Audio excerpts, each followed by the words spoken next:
ॐ यो देव सवितास्माकं धियो धर्मादिगोचराः प्रेरयेत्तस्य यद्भर्गः तद्वरेण्यम् उपास्महे। शङ्कराचार्यमध्यमाम् अस्मदाचार्यपर्यन्तां वन्दे गुरुपरम्पराम्। ॐ श्रीगुरुभ्यो नमः। हरिः ॐ। ॐ शन्नो मित्रः शं वरुणः शन्नो भवत्वर्यमा शन्न इन्द्रो बृहस्पतिः शन्नो विष्णुरुक्रमः। नमो ब्रह्मणे नमस्ते वायु त्वमेव प्रत्यक्षं ब्रह्मासि त्वामेव प्रत्यक्षं ब्रह्म वदिष्यामि ऋतं वदिष्यामि सत्यं वदिष्यामि तन्मामवतु तद्वक्तारमवतु अवतु माम् अवतु वक्तारम्। ॐ शान्ति शान्ति शान्तिः। हरिः ॐ। पार्थाय प्रतिबोधितां भगवता नारायणेन स्वयं व्यासेन कृतितां पुराणमुनिना मध्ये महाभारतम् अद्वैतामृतवर्षिणीं भगवतीम् अष्टादशाध्यायिनीम् अम्ब त्वामनुसन्दधामि भगवद्गीते भवद्वेषिणीम्। वसुदेवसुतं देवं कंसचाणूरमर्दनं देवकी परमानन्दं कृष्णं वन्दे जगद्गुरुम्।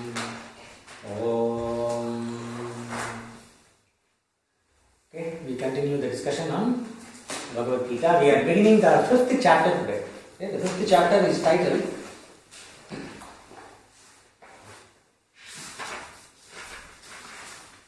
Sannyasa Yoga, the chapter on renunciation.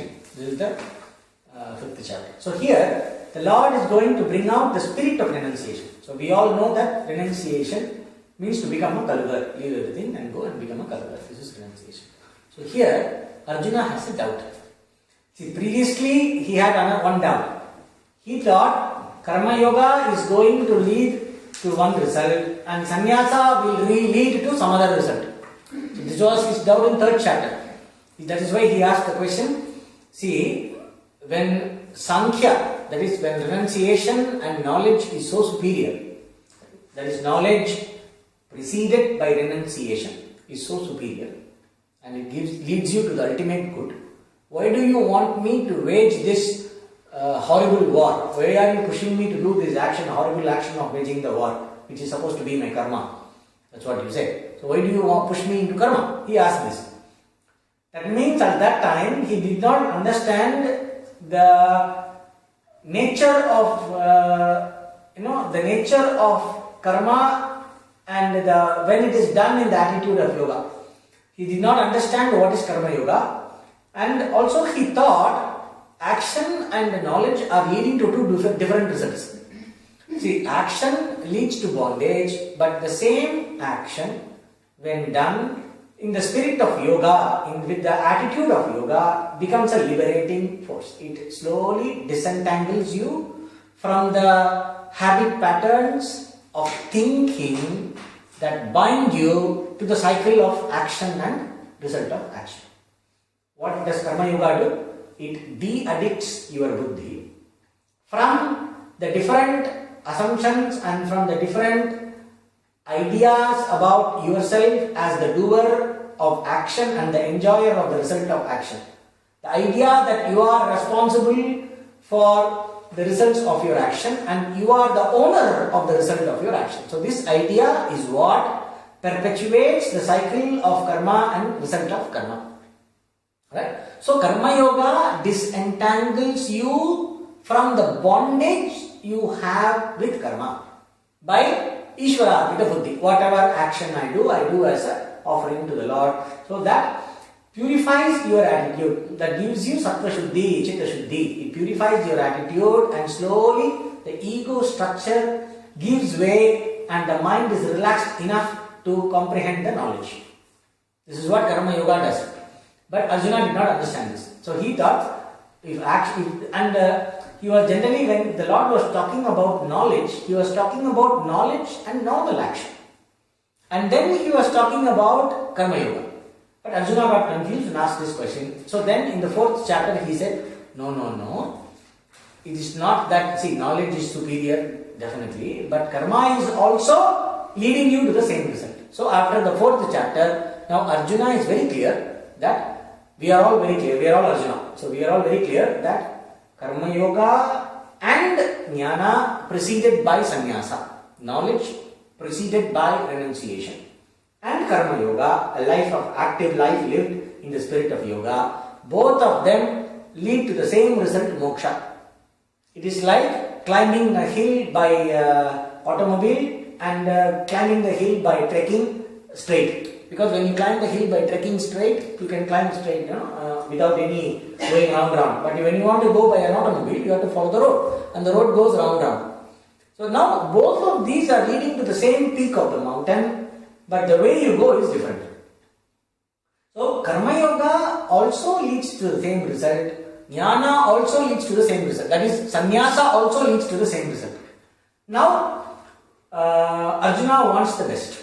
It is like you have somebody who is very close to you, who is giving all the options on the table, but everything seems to address the same issue, but you don't know what to take. So you ask the person, when you are having your trust in the teacher, you ask the teacher, please tell me what is best for me. So that's what the 5th chapter begins.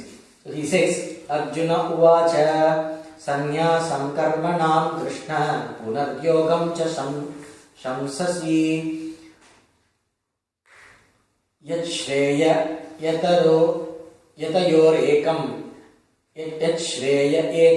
ekam tanme bruhi sunishchitam. Krishna, you praise renunciation of actions, and also you are praising karma yoga. You are telling karma yoga is great, and the one who does karma yoga, will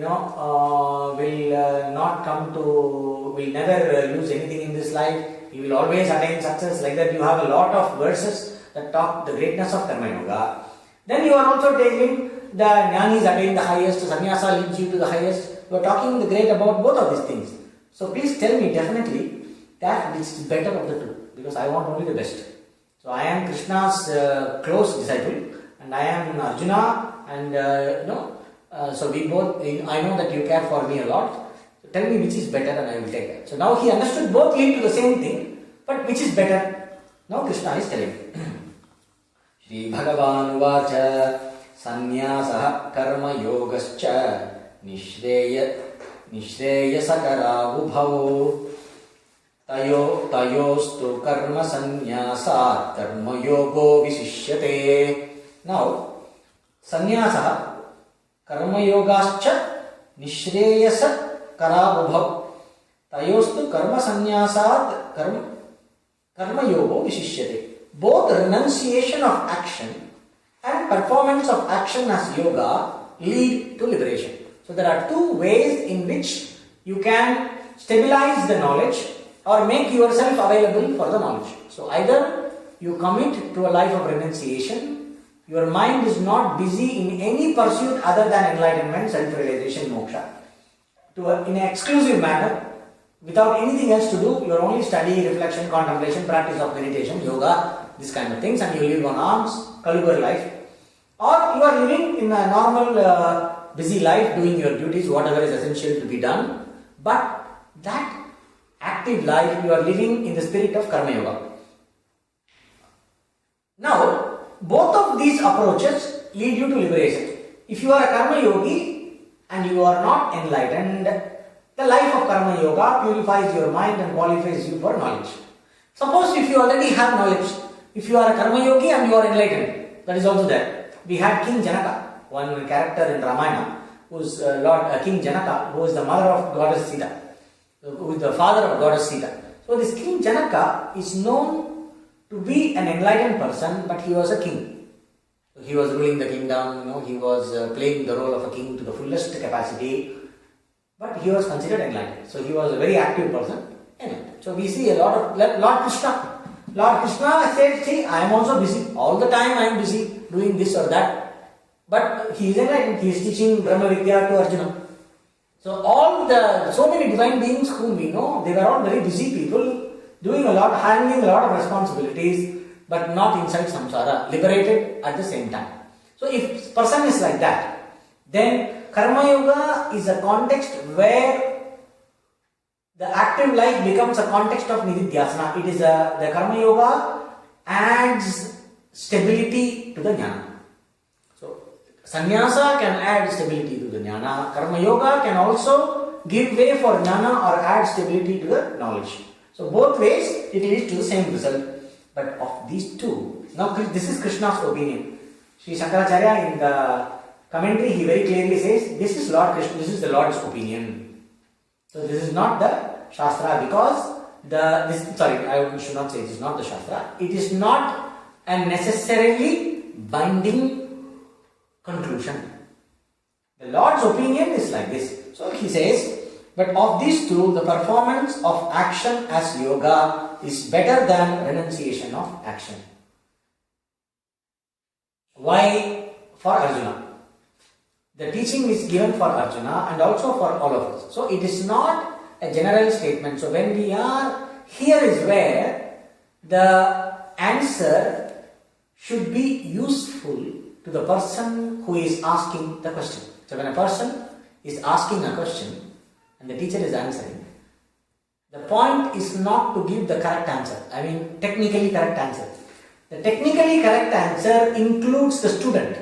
Because the answer is not for the question. The answer is for the person who is asking the question. Since the answer is for the person who is asking the question, we have to take into consideration what the person wants. So what is good for the person? So for Arjuna, which includes almost all of us, Karma Yoga is better than Sannyasa. And in the next verse, he is talking about the spirit of renunciation. Karma Yoga is better than Sannyasa. Okay. Then Arjuna should not think, the student should not think, that means one should not be renunciate, one should not renounce. No. The spirit of renunciation is included in the life of Karma Yoga. A life of Karma Yoga may not look like a life of renunciation outwardly, but the spirit of renunciation is woven into the very attitude of yoga, which is making the life, any karma, any action is converted into Karma Yoga when the action is backed by the yogic attitude. Right? So the spirit of renunciation is woven into the fabric of Karma Yoga. So that's what he is now bringing out, the spirit of renunciation. Jneyah sa nitya sannyasi yo na dveshti na kankshati nirdvandvo hi mahabaho sukham bandhat pramuchyate. The person who neither hates nor longs for anything should be known as always a renunciate. Arjuna, the mighty armed, one who is free from the opposites, the likes and dislikes, pain and pleasure, happiness, sorrow, etc., is indeed effortlessly released from bondage. So he is bringing out the spirit of renunciation. So it is not about the outward appearance. In Bhajagovindam, Shankaracharya says this person has, there are also there are different verses which say the person has shaved his head, the person has left the house, he is living only on arms, all he has is one staff and a loincloth. Still the attachment does not leave the person. I have heard jokes about monks who are living by the Ganges bank. There are some monks who have nothing, all they have is a begging bowl. This is a special begging bowl. It is a kind of a coconut. It's made out of a coconut shell that comes floating from Madagascar. So this coconut is not available anywhere. So when somehow somebody comes across this, they make it nicely and then give it as a begging bowl. And there are some others who make a begging bowl out of the skull of the human. The Kabalikas who have a begging bowl made out of this human skull. So there are these special begging bowls, Sannyasi has the bowls of this. And the person is very attached to that. Because nowadays you don't get that so easily. So it is like the person who cannot sleep, will keep it aside and then sleep in peace. Because somebody else will come and steal it away. Another sadhu will come and steal. This is happening. And also I heard about, there's something called kamandalu. It's made of a certain kind of a gold. Like your what is that? Your dolachai. Like that. There is a bigger dolachai. It's called dolya. Yeah, but not that dolya, not that orange one. It's like this. Right? So it becomes it's like a bottle gourd or whatever, and it becomes dry, and that can be carved to use like a something. So that's and it's a big process, and it's very rare to get, I believe. So then it is there in a shop. Then it's like a business between the shopkeeper and the wandering monk. So somebody will ask, so how can I serve you, monk? What can I get for you? You say, I would like to have a kamandal, because monk cannot ask for anything. He cannot ask for money. I would like to have a kamandal, but I don't know where to get that kamandal. It is there. You see that shop there. That fellow has. You can go and get it from. You can go and get it. I will not come to shop and all. This person goes and gets it, and this kamandal comes. He takes it. After that, thank you very much, and then he gives some teaching blessing, and then the person goes. After this kamandal goes back to the shop. So it is 800 rupees or something. Let us say 1,000 rupees, and then it goes back. The Swamiji gets a cut. It's like he takes 500 or 600, the shop takes 300-400. So the same kamandal is sold n number of times. So now this is only no possession at all, but out of this one or two possessions, attachment can come.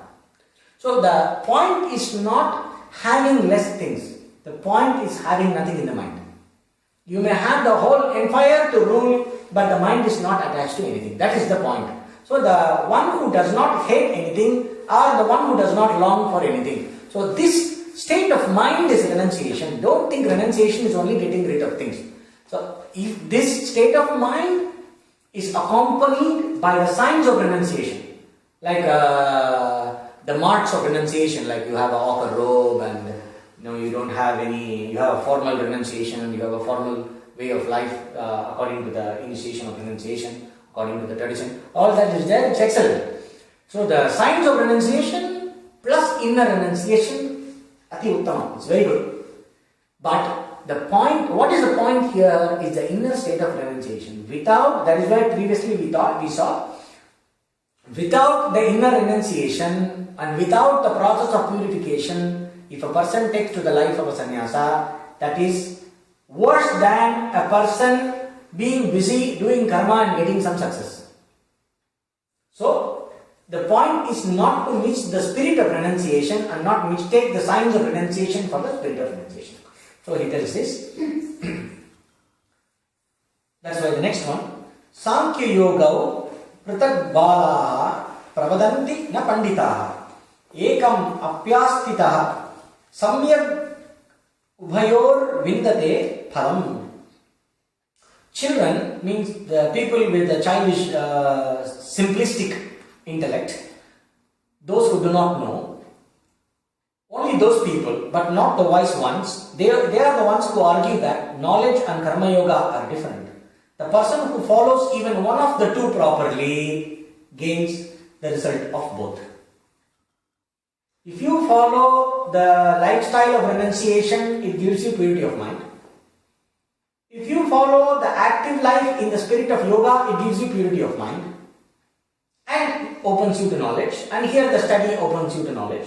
So in both ways, the person, anyone, if you follow properly, you get the results of both. Whatever karma yoga can give, sannyasa can also give. Whatever sannyasa can give, karma yoga can also give. So that's what he's saying. And the next one. Yat sankhyayi prapyate sthanam tad yogairapi gamyate ekam sankhyam cha yogam cha yah pashyati sah pashyati. The end, the result, which is liberation, that is gained by the renunciates, sannyasis, is also reached by the karma yogis. The one who sees knowledge and karma yoga as one means the one who sees knowledge and karma yoga as leading to the same result. One in purpose. Okay? That person alone sees the truth. Now comes the next verse, which is very important verse. Sannyasastu mahabaho dukkham aptum ayogataha yoga yukto munir brahma nachirenadi gacchati. Renunciation of action means formal renunciation, the formal life of a monk or a nun, the formal life of renunciation, Arjuna, is very difficult to accomplish without the purification the one attains through the life of Karma Yoga. Without Karma Yoga, sannyasa is very difficult to attain. Whereas the one who is committed to the life of Karma Yoga and is capable of reasoning attains Brahman. Yoga Yukta Muni Brahma. Yoga Yukta means Yoga Yukta. Two things. Yoga means the yogic attitude, living a life in the spirit of Karma Yoga. Yukta means one who is able to think clearly in the line of reasoning pointed out by the Shruti. What is Shruti? Veda, Pramana, the Shastra. The one who is able to conduct the thinking in keeping with the teaching of the tradition and the teacher, the words of the teacher and the scripture, the one who is able to conduct the thinking in this way, and the one who is able to keep the judgment free from personal factors and be objective in the analysis, that is called yuktaha. So how will it come? This yukti, the ability to reason properly. In Sadhana Panchakam, Shankaracharya said, Sudishiro Pakshashamaashriyatam, Dustsartat Suviramyatam. Give up perverse logic. Don't argue for the sake of proving a point. Use logic as a tool to understand what the teaching is trying to tell you. What the traditional teaching is trying to tell you, use logic to understand that. That means, assume that what is being taught is true. If you think something else, if you have some other conclusion in your mind, question your conclusion, don't question the teaching. Don't question what is being revealed even though it may be completely outside the scope of your understanding right now. Every faculty of mind tells me sun rises in the east, sets in the west. But the one who has the eyes of science will be able to see the sunrise, see the sunset, still know that there is no sunrise, there is no sunset. So till the person is not able to understand this child or not very well developed reasoning, okay, till the person is not able to, or the person got carried away. My mother told me, see, the kid loves the mother very much. Okay? So whatever mother says or whatever father says is right. And it is like people who wanted to make Galileo's, and they wanted to burn Galileo's eyes. Galileo, the scientist. He said the world is round, sphere. They wanted to burn his eyes because some scripture said, so-called scripture, said the world, the earth is, or they understood that the scripture said the earth is flat. So they were very attached to this, their religion. So they did not want to listen to the science. They want science to tell that the earth is flat. So they wanted to burn Galileo's eyes. So like this child is very emotional about the mother and what mother says. My mom said sun rises and sets in the east. But the teacher says sun does not rise, sun does not set. I don't want this teaching which is proving my mother wrong. I would like to be my mother's favorite child. I don't like to. This is called desperate bhakti. You have this desperate bhakti school. There are these people who are too devotional. Too devotional means sentimental. They are very sentimental about certain things. So when the mind is clouded by a sentiment, you may not be open to a objectively valid knowledge. Okay? So when the mind is clouded by a sentiment, we are not available for knowledge. You may think, what child is there who will tell like this? It is only an example. How many times in our life we say that if this is not according to my sentiment, if this is challenging my emotion, if this is challenging my sentiment, I don't want to look at it. I would prefer to keep my sentiment and my emotion. How many times we have done this or we have seen people do this? They say this is what needs purification. So this is called Chitta Shuddhi, where the judgment is completely made free from all kinds of binding assumptions and binding sentiments and emotions that cloud your ability to understand something as it is. To understand something as it is requires an intellect that is available for reality as revealed by valid knowledge. Reality as revealed by valid knowledge. When the reality is revealed by valid knowledge, I mean perception, logical analysis, and revelation, which gives you the knowledge which is not available in perception and logical analysis. And we have talked a lot about Shruti Pramana. Okay? Veda as Pramana, we have talked a lot about it. Now, Yuktaha means the one, Yogaha, the one who has purified the mind through the process of yoga, and whose Yuktaha, whose thinking is free from prejudice. The one whose thinking is available to be operated upon by the Pramana. The one whose thinking is according to valid knowledge. This is Yuktaha. Okay? So this person who is a Yogaha and a Yuktaha, this person attains the result of moksha very quickly, attains Brahman very quickly. Means he does not have to go through a lot of trials and tribulations and struggles. A person who renounces without, why his word quickly comes here, the person who renounces the world and becomes a monk or whatever, monk, nun, yati, without the sufficient preparation, will go through a lot of bitter experiences. All the time the person will be fighting with the reality, the everyday reality of having to live as a monk. The person who becomes a renunciate without the required preparation, which comes through the life of Karma Yoga, will be busy struggling all the life trying to maintain the monk status or the nun status. Then the person is not available for knowledge. So instead of struggling for a long time, after taking sannyasa without preparation, if the person commits to the life of Karma Yoga and devoted and is busy purifying the judgment and the thinking process, that person, after attaining the required purity of mind, will very quickly attain the knowledge of Brahman, the knowledge that I am the totality, very quickly when compared to the sannyasi who is not prepared. That's what it means. This does not mean Karma Yoga will give you enlightenment faster than sannyasa. No. Here we are talking about Karma Yogi versus a sannyasi who is not ready for sannyasa, who is only formal sannyasi, but inside there is no sannyasa. So between these two, Karma Yoga is better. This is how it should be understood. So many people quote this chapter to say that Karma Yoga is better than sannyasa. The Lord himself has said that Karma Yoga is better than sannyasa. It means they are addicted to action. So this is not here for the context of somebody like Arjuna, who is right now under the influence of likes and dislikes, preferences, I and mine, etc. For that person, simply because sannyasa is will lead to the same result and it seems convenient right now. Why he is talking about sannyasa? Because he need not go through this process of war, killing all his near and dear ones.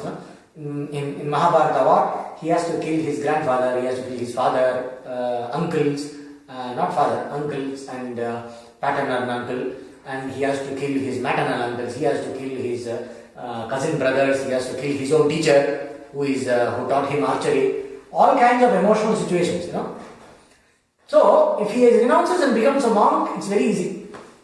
So this escapist renunciation is popping his head once in a while, Yeah, but why tell me which is better? The fellow did not still understand that he has no choice.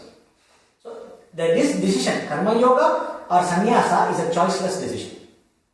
Okay. So one, let us say, this is my extension, okay? Let us consider somebody is prepared for sannyasa. Somebody considers, I have maturity enough, I have enough maturity to take to a life of renunciation.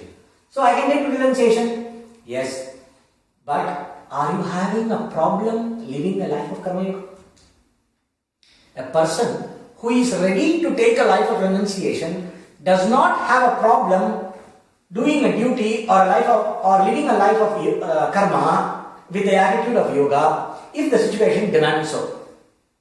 So if a person has a problem doing the action that's supposed to be done, that person is not fit to become a sannyasi. So this is how we have to introspect. No, I want to leave everything and go and only meditate. Very good. Why do you want to do that? Who is going to break the head with all these things? Yes. But is this thing essential? Yeah, looks like. Then what are all you are busy with? Lot of non-essential things. So the person is very busy with a lot of non-essential things which can be given up, but has a problem doing what is essential, that person is under the influence of likes and dislikes, preferences. Such a person cannot become a renunciate. So renunciation is not for convenience. Renunciation is a natural flowering of maturity. When you are a mature person, you will not have a problem living a life of karma yoga. The Lord will bring a situation where renunciation is easy. No, this is not a big deal. No? It will be like this. Or the person has already purified their mind in the past life through the process of karma yoga, and it is born and suddenly, like Buddha or Ramana Maharshi, one fine morning suddenly they get a flash and they decide it's no more point, and then there is a huge force that carries them away to the life of renunciation. Or it is like our Shankaracharya, whom the Guru calls and makes them renounce when they are 10 years old, 14 years old. He was taken out of the house and he was given the initiation into being a formal monk, and he was made a head of a math. So these great beings are identified from childhood, and the spiritual world adopts them. The world of monks and the world of sannyasis, the world of renunciates adopts them, or there is a higher force that takes them towards it. So we cannot push ourselves to become a monk. Some cases, yes, but when one thinks that one has to push oneself to become a renunciate, one has to think very carefully, do I have a problem not being a renunciate? If so, what is the problem? Is the problem based on my personal preference regarding the difficulty, because some situation is difficult to handle, I want to escape? If that is the case, one should not become a renunciate, but one must purify one's mind and thinking more through the process of karma yoga until doing your karma is not a problem. Doing your dharma should not be a problem until that point. And after that, it is no need of telling the person. You should. There is no point. There is no necessity to facilitate a decision making. If there is prarabdha to become a monk, they will become a monk. If there is no prarabdha, they don't mind being an active person, because the person has already become a monk inside. Okay? That is the thing. Yoga yukto vishuddhatma vijitatma jitendriya sarva bhutatma bhutatma kurvannapi na lipyate.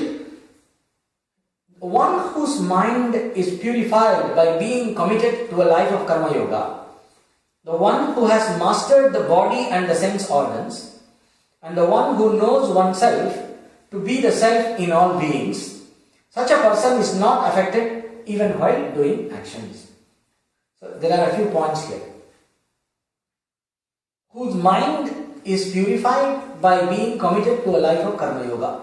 Yoga yukta visavana. The same word is continuing here. Yoga yukta. The one who is yoga yukto vishuddhatma.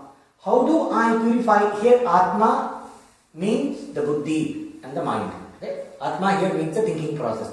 The one whose mind is purified through the process of doing actions in the attitude of surrender to the Lord, combined with the thinking cultivated in the line of the teachings. The thinking that is cultivated in the line of the teachings, plus the attitude of surrender to the God, purifies the mind. The one who is purified like this, and who has mastered the body and the sense organs, vijitatma jitendriya, the one who is a master of the senses, means the one who is not under unreasonable compulsions of the body, and one who is not under absolutely any compulsion from the sense faculties. The one who is able to command a certain level of self-control without pressure. Vijitatma jitendriya means, here it is not, see, if you take a sniper, for example, in the military, they have people called snipers. They have a gun, the sharpshooters, no? They like that. They will stay like that for hours together. When the right target comes, they are supposed to shoot. Phenomenal control. They have control over sleep. They have control over all their sense faculties. If you go to Chandral Lake, there is a person standing like this, continuously. The person also has a lot of control. Without that, all the kids are jumping in front of you. Some people are teasing, some people are joking. You cannot laugh. You cannot react to anything. You have to stand like a statue. Until somebody gives you one leg, you are supposed to do some action. So this kind of a person also has control, but may be under a lot of pressure. I was watching one telenovel where it is about this politics and everything. No? This like telenovel like this House of Cards, which is very famous. So you see all the people, they have phenomenal control, they have a phenomenal sense of judgment and everything, but everybody is under tremendous pressure. There's a volcano inside everybody. No? All you need is a small pinprick and the volcano comes out. So that is not the control we are talking about. The one who has mastery of the senses, Jitendriya, means there is no pressure when you bring back your sense faculties. You bring back your running sense faculties and the mind back to their origin, back to their seats, and you make the mind calm, and there is no pressure to act. When both are combined, then you have the control. So the yogic control means mastery without inner pressure. That's what you need to understand. There is no conflict, there is no pressure after bringing your sense faculties into control. Or after controlling, you must know how to process the mind and get back to balance very fast. Either you don't lose your balance because you have the control, or you regain your balance very fast. You recover your equilibrium very fast and you don't see that inner agitation. You don't experience inner agitation because you are withdrawing yourself from certain action or from a certain perception. So that ability. So the person whose mind is purified by a life of karma yoga, and one who has the mastery over body and the sense faculties, like what I said now. And now he is adding the another aspect. Sarva bhutatma bhutatma. The one who knows oneself to be the self in all beings. The one who knows the self of everybody is my own self, and my own self is the self of everybody. Feet, washing the feet. To be the self of everybody, and one who knows the self of everybody to be one's own self. That means, I know that it is the same consciousness which is in everything and which is in the Lord, it is also in me. It is I alone who is everywhere. Which is basically talking about the understanding which is called as self-realization of enlightenment. So the person who is purified mind, plus who is able to self-control, plus who is enlightened. For that person, even though the person may appear to do a lot of actions, the person may be busy all the time, none of the actions affect the person. The person is not affected by dharma or adharma. The person is not affected by neither by not acting or by acting. So whatever the person is doing, the action and the result of action is not binding for the person. The one that such a person does not have a problem if the person has to, if he or she has to do something. The action does not cause pain or struggle. The result does not create attachment. Two things. While I am doing an action, if I am purified with self-control followed by jnana, I don't feel limited or challenged by the necessity to act in a given moment if it is required. Or the action might be successful. I may get that action may give a lot of success, and I am not considering myself as the one who is responsible for that. I am not getting excited that I don't define myself through the success. Or the action may give a failure sometimes. Even great people, when they did something, it has resulted in failures. Okay? So I am not affected by the failure. I don't create my self-definition based on failure. I am not attached to the result of action. The result of action does not influence my emotion or thinking. So such a person, even though may be busy, is not touched by the action and result of action. He is talking about the greatness of a karma yogi who achieved success through the process of karma yoga combined with knowledge. So the whole chapter goes on that. So before we go further, we will look at the different arguments and different discussions that Sri Shankaracharya does in the commentary for this chapter.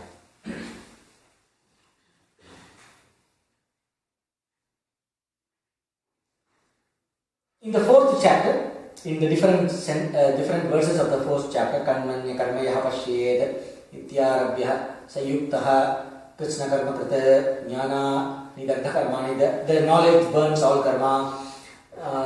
The one who sees action in inaction, inaction in action, different verses like this, the Lord has taught the concept of renunciation of action. He also teaches yoga whose characteristics is performance of action.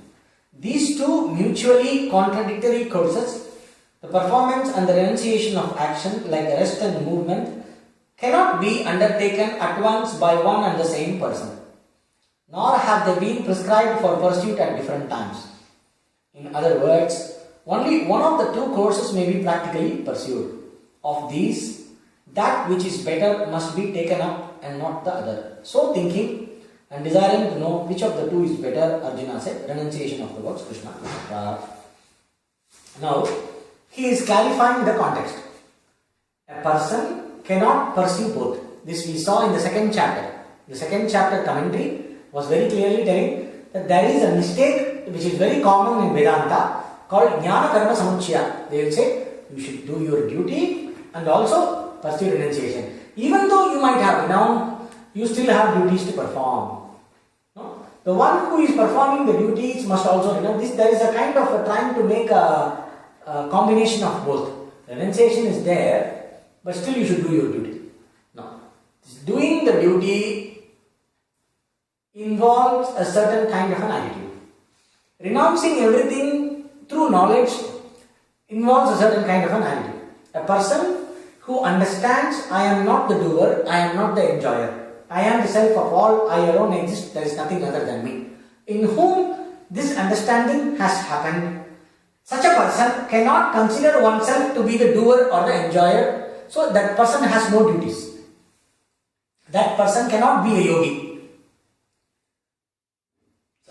The jnani cannot be a yogi in attitude. So the yogic attitude belongs to a person who still has the sense of doership. So the person goes through a process of purification. Through the process of purification, one fine morning the person might understand the true nature of the self. That is another story. But the yoga here means performance of action as a dedication to the Lord. Sannyasa and knowledge means complete renunciation and attitude that I do nothing. I am not the doer, I am not the enjoyer. So these two are mutually exclusive. So yoga, the yogic attitude is possible only for a person who considers oneself to be the doer. So he is reiterating this point, which was already very elaborately discussed in the second chapter. So he says, the same person cannot undertake two things. Only one of these can be done. So Arjuna is asking the question. So here the Acharya, he is justifying the question of Arjuna. Please tell me which is better. Since only one can be pursued by me, I cannot do both. I would like to do what is better. So one should know which one to choose. Should I choose a life of renunciation or should I choose a life of yoga? Which one I will choose? I will choose what is better for me. So the question that he is asking, please tell me what is better for me. Now the Purva-Pakshi, the objection is coming.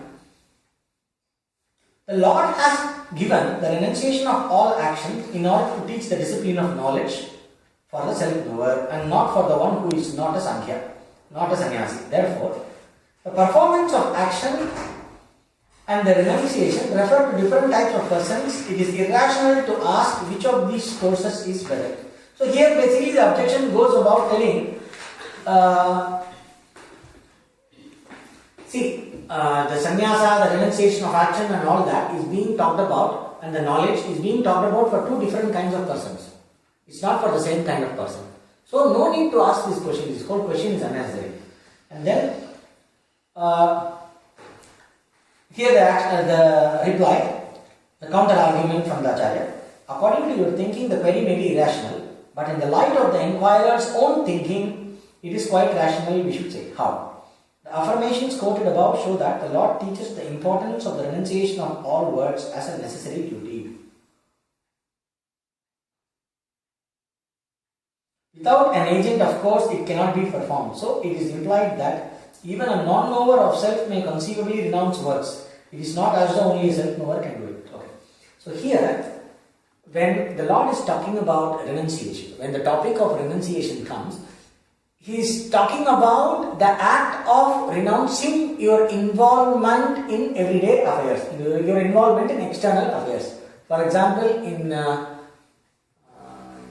Vedic Dharma, there is a verse that comes, Param Uparataha, the one who has renounced completely, which we saw. So the one who has completely disconnected from all kinds of preoccupation. So renunciation is also a samskar, sannyasa samskar. What they do is a person renounces the house and the different religious duties and the social duties and becomes a formal monk whose only duty is to study and contemplate, and the person lives by begging. So this is the karma, this is the certain, it's a choiceful, it is an action with choice, renunciation. The process of renouncing is a choice. So a person who goes through this act of renunciation, formal renunciation, such a person need not be enlightened. So there is a kind of renunciation ritual called Viridisha Sannyasa, taking a life of a renunciate for the purpose of attaining enlightenment. Usually what the Buddhists do, and also what the students of Vedanta do when they join the monastery to study. They renounce and study. Sanyasya Shravanam Kuryat. May you listen to the teachings of Vedanta after renouncing. There is an injunction like this in the scripture. After renouncing, may you listen to the teachings of Vedanta. So, if a person is already enlightened, why should he listen to the teachings of Vedanta? Not necessary. The question does not arise. That means there is a possibility of renouncing even prior to enlightenment. So, the clarification that should I pursue Karma Yoga, should I pursue an active life or a renunciant life, in terms of commitment, in terms of the type of commitment, the clarification of which is better for Arjuna is required. So the question is justified. And then the next one.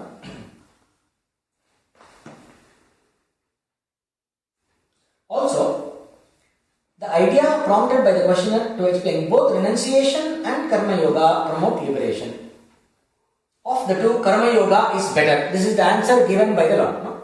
So renunciation and Karma Yoga both promote liberation. Both will lead you to liberation. Of these two, Karma Yoga is better. This was the answer. This demands a critical analysis. Thus, this reply affirmed that while renunciation of action and Karma Yoga performed by a jnani promote liberation,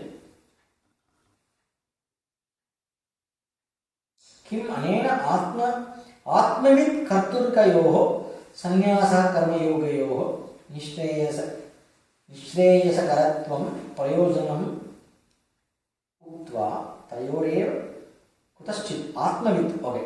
So the person who knows the self, the one who is self-realized, the one who has the knowledge of the self,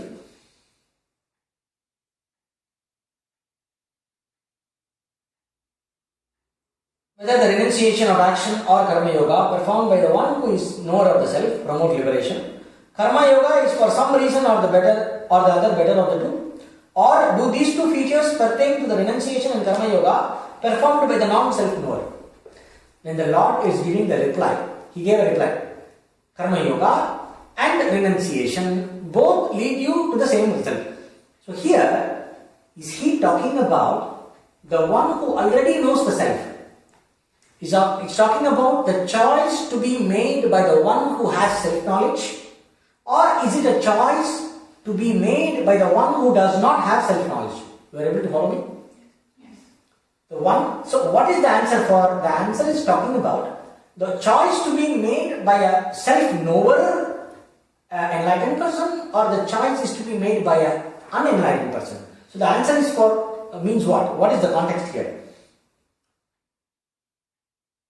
Which is, when you say that Karma Yoga is better than renunciation, does it mean that Karma Yoga is better than renunciation even if you are a knower of the self? Or it means that Karma Yoga is better than renunciation if you are not the knower of the self? So what is the answer here? Now, what follows from these alternatives? Irrational is the affirmation that renunciation of action and Karma Yoga each has the power to promote liberation, and yet Karma Yoga is superior to the renunciation of action. This affirmation is irrational, for it is impossible for the self-knower to renounce and at the same time to perform action. Only if both renunciation and performance of action together were possible would such a statement become rational. Incredible is the proposition that self-knower may either renounce work or perform them, or practice karma yoga. Where this possible, it might be rational to maintain that both courses subserve liberation and that still karma yoga is superior. But since the self-knower cannot undertake both sannyasa and karma yoga, it is irrational to hold that liberation may be won by either the one or the other, and that the later is the better of the two. I will continue this and then I will summarize it. In this context, one might ask, are both renunciation and karma yoga equally impossible for the self-knower? Or only one of them is impossible? If only one of them is impossible, then renunciation impossible or karma yoga impossible? Also, see, such a simple statement, how much analysis is going on? It's because unless we explore every possibility of error, in a moment of lack of attention, one might tend to think so all these analysis make sure that you cannot think in a wrong angle, no matter how emergency is the situation. Your line of thinking has to be very, very systematic, because the main problem of samsara is ignorance, and the ignorance is sustained by clumsy thinking. Ignorance is sustained by clumsy thinking. Ignorance and the effect of ignorance, which is samsara, is sustained by clumsy thinking. One philosopher, I don't know who, he said, I think it's Descartes. We are all thinking different things. We all have different conclusions about the same stuff, about the same situation. See, we all have different conclusions. Why we all have different conclusions? Not because we all think different things. It is because we conduct our thought in different ways. Because we conduct our thought, some conduct the thought systematically, some conduct the thought not so systematically. That is why different conclusions are arrived at. So it is very important, when I operate an instrument of knowledge properly, like thinking for example, I have to arrive at the same result. If the methodology, if a certain tool of knowledge is supposed to give me a certain result, if the tool is properly used, the result is supposed to come. Correct? So, the exercise, the ability to think systematically and in the same line without losing the track and explore different possibilities is very, very essential for self-realization. It is very, very essential for self-knowledge. The one who is not able to think systematically cannot have self-knowledge.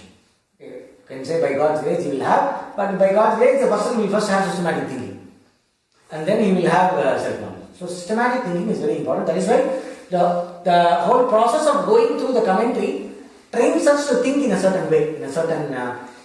you may not pick the formal methodology, but when we go through the commentary, in the flow of the commentary, what happens is, without our knowledge, our thinking gets cultured, our thinking gets cultivated. The way of thinking becomes systematic.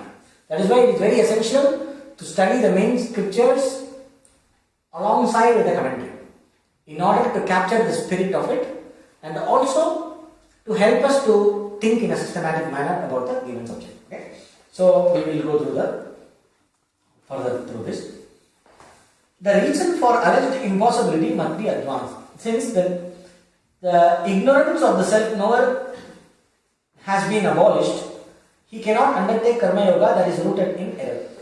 Since the self-knower who knows his self as immutable and devoid of all transformations like birth, etc., right perception has rooted his errors. Okay. It has been stated that in the course of renunciation of all action, that is, the nature of oneself as the workless self. Now, in the sides of in Bhagavad Gita, in the various contexts elucidating the nature of the self, it has been explained that there is an incompatibility between right knowledge and error, and among their varied consequences, that the self-knower cannot be a karma yogi. This implies the status as the active self and the egoistic sense of doership in the self's agency.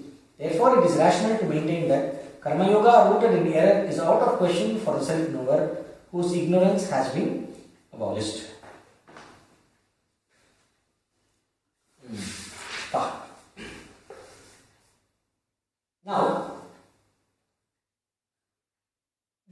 was the answer of the Lord to Arjuna's question, Karma Yoga or renunciation, which is better? For that, the answer was, this verse number 2. The renunciation of action and performance of action as yoga both lead to liberation, but of these two, the performance of action as yoga is better than renunciation of action. So here, the answer is not for a jnani. If a person already knows the nature of the self, such a question will not arise. So, if the person is having self-knowledge, is a knower of the self, means he knows what is my true nature, self-realized. For a self-realized person, this question of what is better for me will not arise, because the self-realized person knows that I am not the doer. So when somebody knows I am not the doer, there is no thought of doing karma in the attitude of yoga. So only when I am a doer, only when I consider myself to be an agent of action, I am going to ask you, should I live an active life or should I live a renunciation? Should I leave everything and go? So when I know that I am not the doer, I am the actionless self. When I already know that, as consciousness, I am not doing anything. All the action is done by the mind and the constituents of the mind and the body. The mind-body complex, which is the product of Prakriti or nature, which are all different structures in nature, it is that which does the work. I am not the doer, I am the pure consciousness which is always the witness. The person who has this knowledge does not consider oneself to be the doer. So, the person already knows I am not doing anything. So, where is the need to renounce? So, the question of renouncing itself does not arise because there is already perfect renunciation through knowledge. So, the body or the mind is busy doing cooking and eating or begging and eating. How does it matter? So, the person who is living an active life is cooking and eating. Goes to office, earns money, buys food in the supermarket, cooks and eats. Sannyasi does not go to office, does not buy food, does not cook, but also eats. He goes, please, Bhagavad, Dehi, and somebody cooks food and then the fellow eats. And then he simply sits with the knowledge of the self shining in the mind, doing nothing. Or listening to the discourse and trying to understand, and with full sense control, mind control, etc. Now, this is also a set of actions, that is also a set of actions. A person who is talking about renunciation or karma yoga, we are only talking about what should be the committed lifestyle, what should be the committed way of life, mode of life, what is the committed mode of life in order to get self-knowledge. So that is the context here. So Arjuna's question actually is relevant, and this answer is relevant only for a person who does not have self-knowledge. Because the person has self-knowledge, the question does not arise. Okay? But that's what he is trying to explain in different arguments. The next one.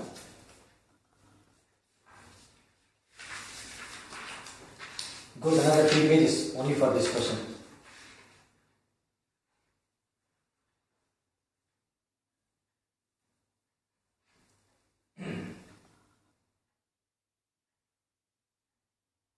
No, there is another objection about he is asking which are the contexts which is talking about players and all that. So that we don't need.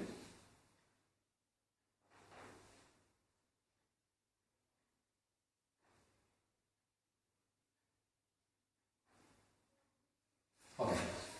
Which of the contexts in Bhagavad Gita referred to above where the self-knower has been stated to be workless? Atma-swarupa nirupana pradesheshu asmavidah karma abhavah pratipadyate iti keshu punaha. Okay. Atra uchyate avinashastu tad vidhi. Okay. So there is a verse in the second chapter which says, know that to be the imperishable, avinashastu tad vidhi, that which is not part of any of the samsara, that which is not affected by anything. Know that be the imperishable, which is not the doer, which is not the enjoyer. So like this, there are different verses and so forth. The work has been negated in respect of the self-knower. So the one who knows oneself to be the Atma, Satchitananda Atma, that person has no action. It has been mentioned very clearly. Now the objection is, Now, in this very context, in the same chapter, Karma Yoga is also talked about. How then can we maintain that Karma Yoga is impossible for the self-knower? So now the answer to the previous argument was, if the person already I am that I am, which is Sachidananda, which is actionless, boundless, the unbounded self, then Karma Yoga question does not arise. Because Karma Yoga is possible only for a person who thinks I am a karmi, I am a doer, then I am regulating the doership through Karma Yoga, through the yogic attitude. So when a person is a self-knower, the question of Karma Yoga does not arise. But in the same chapter that says that the knower of the self has no action, etc., the same Karma Yoga is also talked about. He says even the person who is renunciate also has to do some action. Nobody can be free from action. Everybody has to do some action or the other. So please understand, it is not about action or not action. It is about the spirit of the attitude behind the action. So all these also they are talking about Karma Yoga.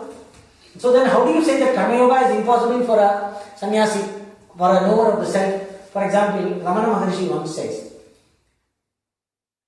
only an enlightened person can be the perfect Karma Yogi. An enlightened person is an automatic Karma Yogi. So we have different such opinions. So what do you say for that? Maybe this answer that Karma Yoga and Jnana, Karma Yoga is better, because there are people who say that even though you may be enlightened, okay, sir, I accept you are enlightened, still you have to do your duty. If a person knows the nature of the self, that person understands that there is no duty for me. That is enlightenment. Enlightenment means you understand what you are. What you are means you are the entire universe. There is nothing other than you here. When there is nothing other than you here, what duty you have? This cannot be understood by a person who does not know the self. Okay. So this status of the knower, the mind of the one who knows the self, only the one who knows the self can understand. Okay? The one who does not know the self cannot understand. So, but the Shastra talks about it, because the scripture talks about it. We use those statements for our argument's sake to clear our thinking process. So he says, so the same chapter that talks about enlightenment and the self is the non-doer also talks about Karma Yoga in the same context. So maybe the answer means also for the knower of the self there is a choice whether to do Karma Yoga or to take a life of renunciation. That choice is there. So the answer, Shankaracharya is giving the answer. See, there is a contradiction between the right perception and false cognition, as well as between the consequences of these two. In the third chapter, in the discipline of knowledge,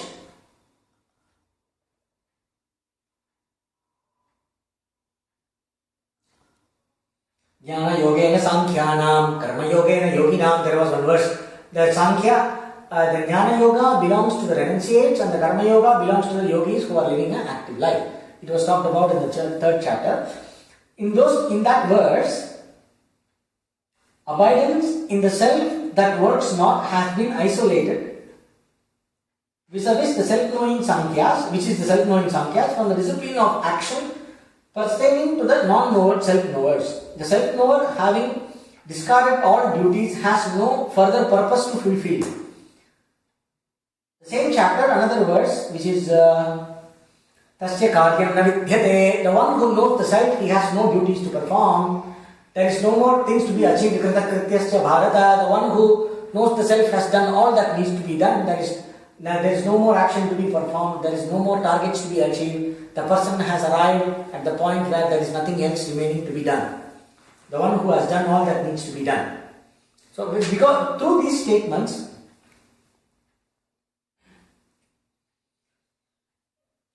it's very clearly laid down that Karma Yoga is only an accessory of the Yoga of knowledge. It also states that the one who has won the right perception, Karma Yoga, is no longer relevant. And the 421, which is in the 21st verse in the 4th chapter, Shariram Kevalam Karma Kurvannapnoti Kilbisham, there is a statement which says that the action by a renunciate is only for sustaining the body. So here, karma here actually means religious duty. Okay? The religious karma, the Vedikam karma, the action that is enjoined by the scripture, the actions enjoined by the scripture are not necessary. So the whole debate is about actions enjoined by the scripture. Should the person do everyday puja? Should the person do everyday all the Sandhya Vandanam, Gayatri Japam? Should the person do everyday Agnihotram and all these Vedic fire rituals and everything? It was a very big part of the life. It's a very essential part. So you can translate into, should the person burn a candle in the church? Should the person go for confession? All these essential karma, these are all nitya karma, religious action to be done. Or should the person perform the duties? Does the person have binding duties? So all like that. So whatever is considered by the society as a binding duty, and knower of the self, does the person have these binding duties? Are these duties binding on the person? Very clearly stated, no. The person has no binding duties anymore. The person may do or may not do. It depends on the prarabdha. It does not matter. For a person who has renounced and has the knowledge, the only work the person does is only for sustaining the life through begging, etc. And even that action does not create karma for the person. The person does not attract sin or result of action even by those actions. So today I begged food from a house which obtained food through sinful means. There is a guy, there is a trader who got his money by adharmic means, like he was hiding the grains during famine and releasing the food in the time of hiding the grains during the plenty and releasing the grains during the time of famine for a high price, and stealing, all these kinds of actions by getting bakshish. By all these actions the person has accumulated wealth. So that sinful wealth, out of that sinful wealth, by running a casino, from that sinful wealth the person has cooked the food, bought the food, cooked the food, and that food was served to a sadhu. So this sannyasi takes that food. So will the sin of that food affect me? If I am a knower of the self? No. Another person is highly virtuous and let us say the sannyasi is going about. The sannyasi happened to have some healing power. Somebody was having some health problem, he touches him and blesses him and the person becomes free from the disease, let us say. No? So the sannyasi gains good karma of healing because he did good karma? No. The person does not, even the basic actions the person does during the course of life, there is no good karma or bad karma from those actions for this person. For example, if I am a Vedic priest, a Vedic priest is supposed to live on dana. So if I go and officiate a ceremony in a house as a Vedic priest, they will give me dress, money, rice, etc. But a Vedic priest who receives these gifts incurs the karma. That is the karmic pattern. See, if I consider myself to be the doer and the enjoyer, if I consider myself to be an individual who is within the cycle of karma, whatever action I do brings me spiritual merit or demerit, punyam or papam. Good karma, bad karma, they say, no? So result of good karma is punya, result of bad karma is papam. So if I consider myself to be an agent of action, an individual, if I receive a gift from a house, if that gift comes from a sinful house, all the sin comes to me. That is why a Brahmin, a ritualistic priest who receives gift is supposed to do a few thousand repetitions of Gayatri mantra every day. The Gayatri mantra was enjoined for the Brahmins, like so many times you should repeat. 1008 times the repetitions of the Gayatri mantra is to be done by a ritualistic Brahmin who officiates rituals in others' houses. If you receive as donation, after officiating the death ritual of a person's, somebody, the ancestor ritual or a death ritual, the 10th day or something, they give you some offerings to the Brahmins, in order to remove the bad karma of the family and things like this. So there is one kind of a Brahmin called Shaundi. That Shaundi is a person who receives the concentrated negative karma of the soul that departed. He comes, takes and goes. So this kind of receiving the gifts on death rituals, it brings a lot of negative karma. So the person is supposed to do 100,000 repetitions of Gayatri Mantra. So unless I do 100,000 repetitions of Gayatri Mantra, it's not okay to go and receive another gift. So it's a very, very difficult life. So all these are there. Who is giving you what? If you consider yourself to be an individual, the recipient of the gift, and the one who is the enjoyer of the result of action, one must be very, very careful when you receive something. You don't need to be very careful to give. If you want to give away something, your money or things or wealth, the more you give is better. You get rid of your karma. But if you receive something from somebody, you have to think 1,000 times before receiving. If you consider yourself, if you are not enlightened, let us say, if you don't know the true nature of yourself, if you have not realized the infinite nature of yourself, and you consider yourself to be the giver and receiver, one should be 1,000 times careful before receiving something, because it brings a lot of load, non-verifiable karmic load. Whatever you receive brings with it a heavy karmic load. So one should be very careful while receiving. That is why in India, it's very easy to find people very relieved when they give something. Even in our newspaper, somebody snatched the chain. You go pickpocket, the newspaper will write, the person was relieved of their gold chain by a robber on the way. This lady was relieved of her 10 sovereigns of gold chain. This is the language used. Actually, it is a relief because your karma goes. This is how they consider. Okay, something instead of, they say, when a woman wears Mangal Sutra and they lose it or somebody takes it away, or the thief comes and takes it away, it is supposed to symbolize the marriage. Okay? They say, maybe if somebody came and took it away, it is a sign of saving maybe my husband's life was in danger. Instead of his life, this was gone and it saved his life. This is one sentiment. So, when a person receives things and does action, it brings result. For a sannyasi who knows the nature of the self, even if he does these simple acts of begging for sustaining the life, he incurs no sin. So there are statements which talk about this. And so,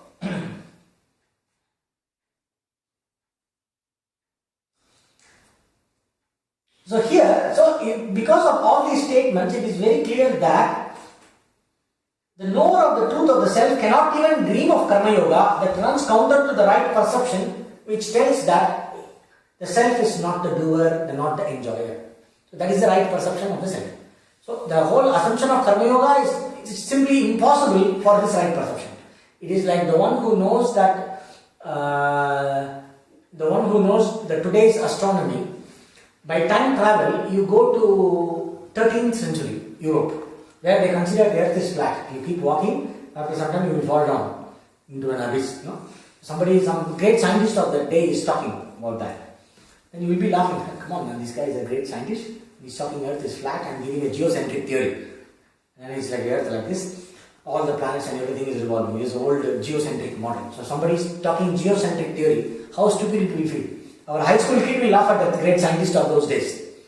Why? Because once the right perception has happened, no matter how convincing is the context, the wrong perception and the consequent assumptions of the wrong perception are impossible.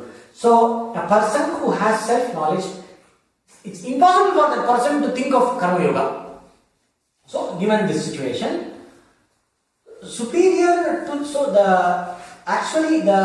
the point told here is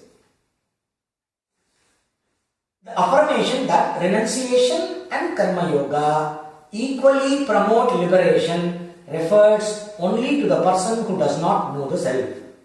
Superior to the non-self knower's act of renunciation, which is quite distinct from the total renunciation of a self-knower, is the former's karma yoga, for it is easier to accomplish. So the teaching here is, if you don't know your true nature of the self, when compared to a renunciation of the one who does not know the self, in contrast with the renunciation of the one who knows the self. Okay, there are two kinds of renunciation. The one who knows the self renounces. The one who does not know the self can also renounce for the purpose of self-knowledge. So in this case of the person who does not know the self, instead of renouncing, taking to a life of karma yoga is better. That is the opinion of the Lord. So that is what the teaching is talking about here. Karma yoga, because it is easier to accomplish. for renunciation will be hard for that person as it depends on self-restraint and discipline. What is the self-restraint and discipline here?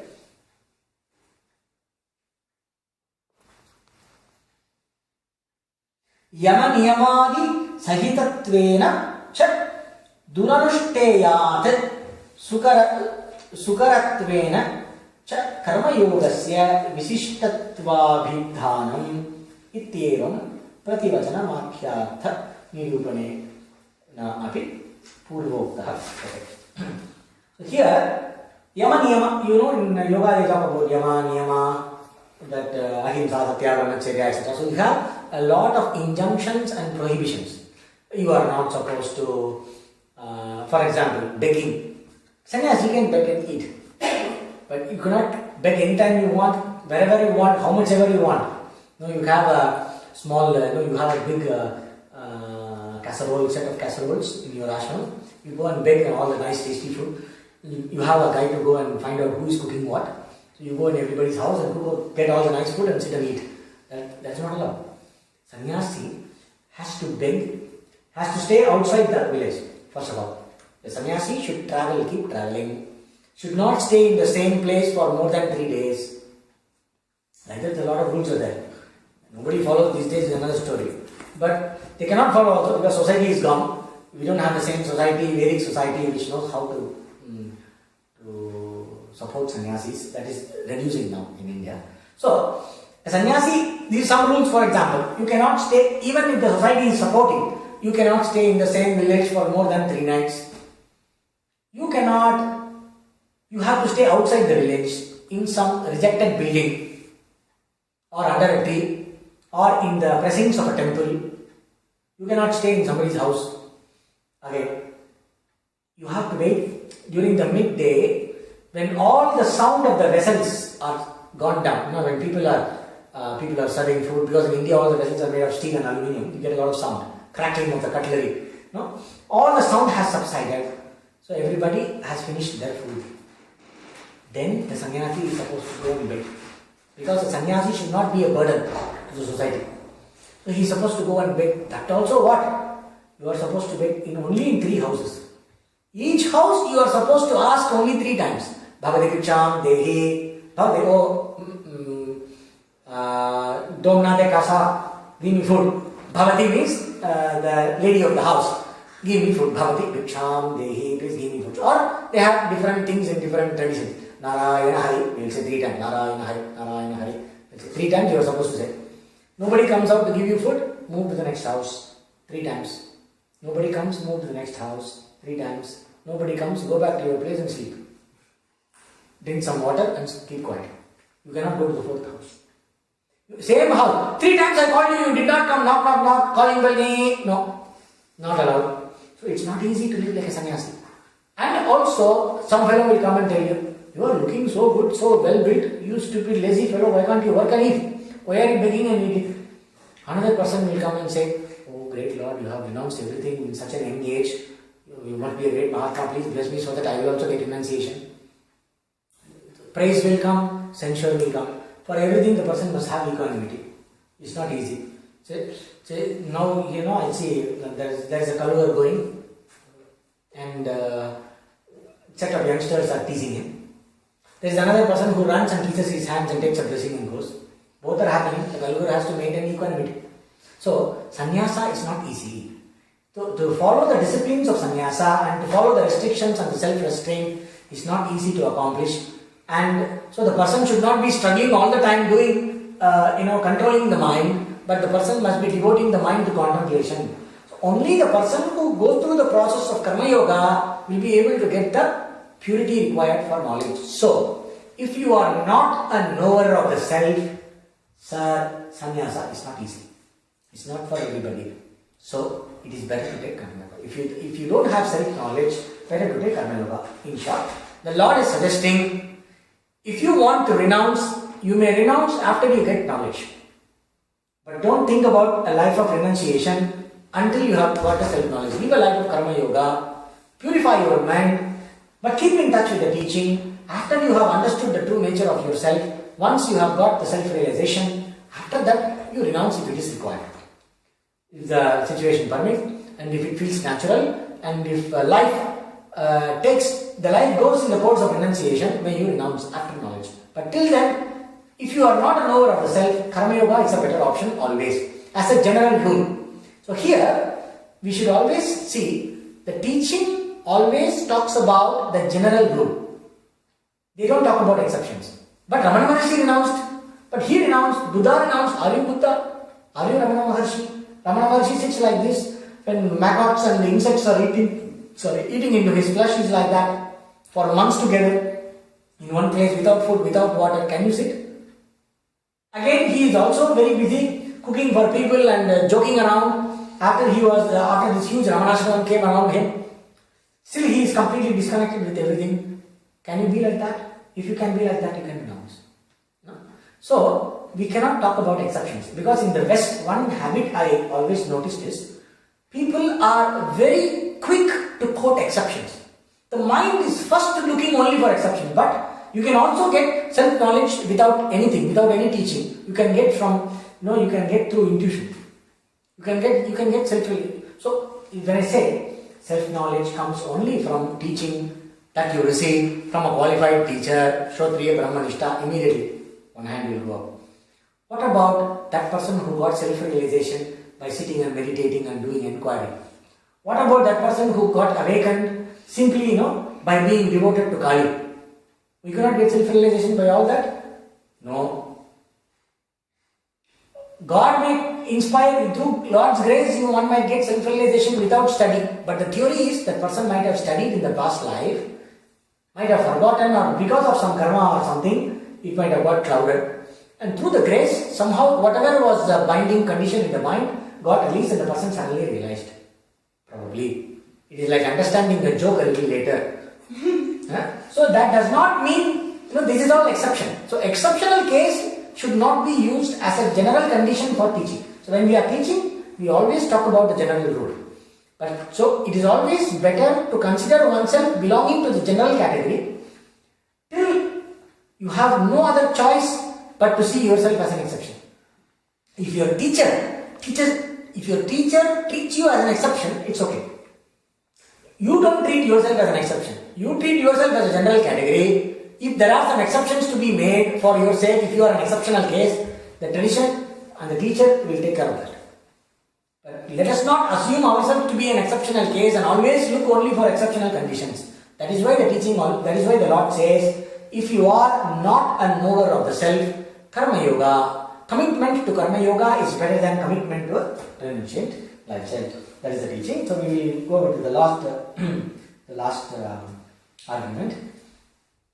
Due to the impossibility of the coexistence of knowledge and action, Karma Yoga, Arjuna asked the Lord, say which of these two is better? And the Lord decidedly states that the discipline of knowledge is meant for the renunciates and the knowers of the self and the renouncers, and that of action is for the yogins.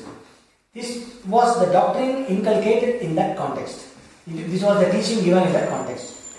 By mere renunciation, none attains perfection. It is taught by implication that renunciation accompanied by knowledge is the means to perfection.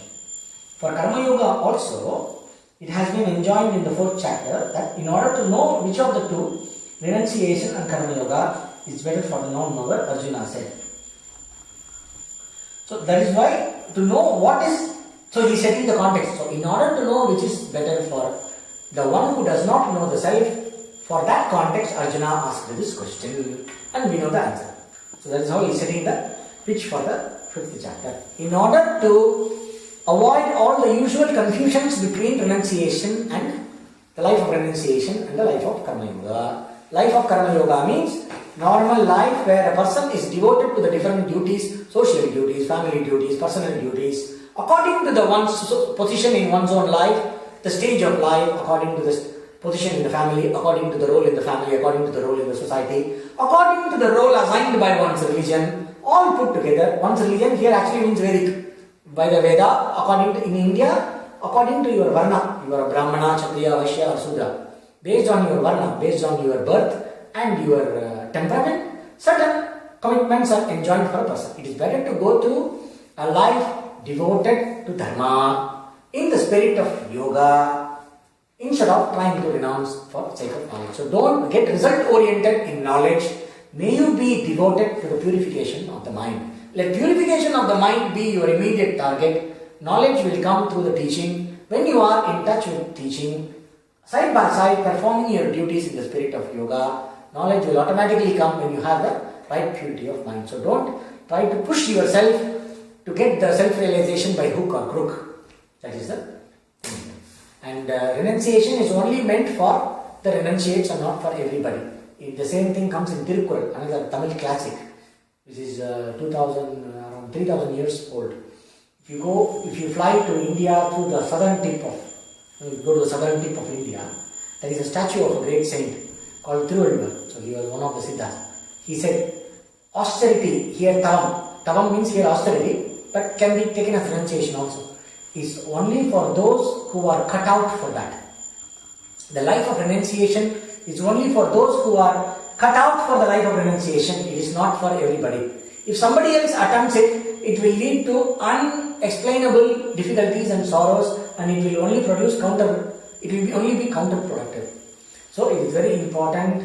That is why he defines austerity in the first verse of the chapter on austerity. He defines austerity is doing one's own job, one's own duty. Tavam seivar, tam karmam seivar. Austerity or renunciation means to do one's own assigned action which one considers as one duty, or one is told by the scripture, by the neutral body of ethics, when it tells you the body of ethics which is outside you, the body of dharma that is outside you, which is outside your decision making. Whatever it says as your duty, to do that alone is austerity, and not to poke one's nose on everything else. Those who are doing other things which is not one's duty out of one's own fancy, they are only doing avam, means they are doing unnecessary sinful action, binding action out of their own fancy. They are not doing austerity, they are not doing the duty, they are not living an austere life. So if a person is not cut out for a life of renunciation and forcibly goes into a life of renunciation, that person, it happened. There was a girl from Australia who renounced her family and everything, and then came and joined one Amma. There is one big group in India called Amma. We call her, it's called Mata Amritanandami. So she is very considered as a great saint and all that. It's a popular guru. Popular guru means controversy, conspiracy, all kinds of things. So this girl left everything and came. So she was there, she had some awareness, then she tried to become okay. All these problems now. And this Amritanandamayi told her very clearly, spiritual life is not for you. Go back to your house, be in your family, come once in a while, attend some retreat, but go back to your house and take a job, get married. That life is okay for you. Don't live in ashram, it's not okay for you. But she insisted. And all the time she used to be cynical about everything. Then she wrote an autobiography, where she's piling up allegations after allegations on this Amma. She got frustrated. She left the ashram, came back to Australia and wrote a book. It's very easy to write a book slandering everybody, so that you become popular, cheap popularity. You become popular because in Australia and America, anything you write on a Hindu guru gets immediately published. And there's a huge funding in Harvard, in Stanford, in so many great so-called universities of America, Princeton. There is a very dedicated department of scholars who are all the time researching and trying to publish how to portray Vedic culture in a bad light. You will not believe. You are thinking that it's a conspiracy theory and I am a paranoid. No. Please read the book Invading the Sacred. It is a free PDF available on the internet. Okay?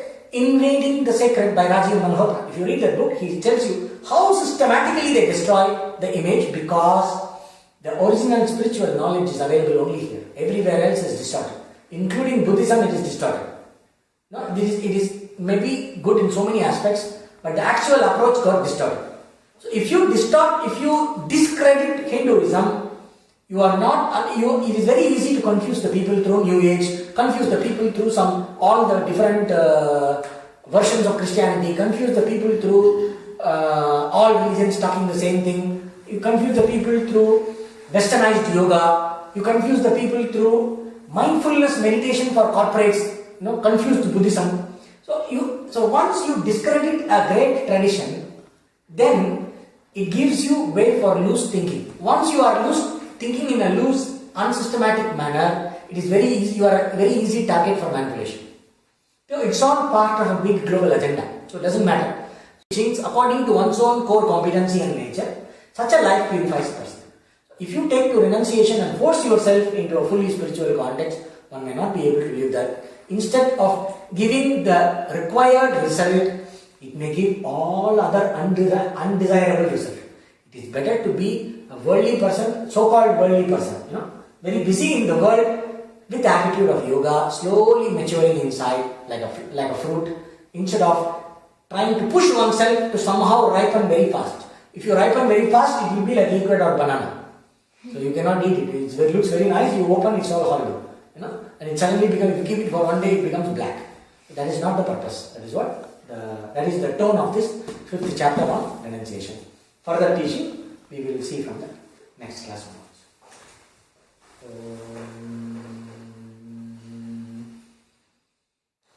Purnamada Purnamidam Purnat Purnamudachyate Purnasya Purnamadaya Purnamevavadishyate Om Shanti Shanti Shanti Om Tat Sat. Any questions you may ask?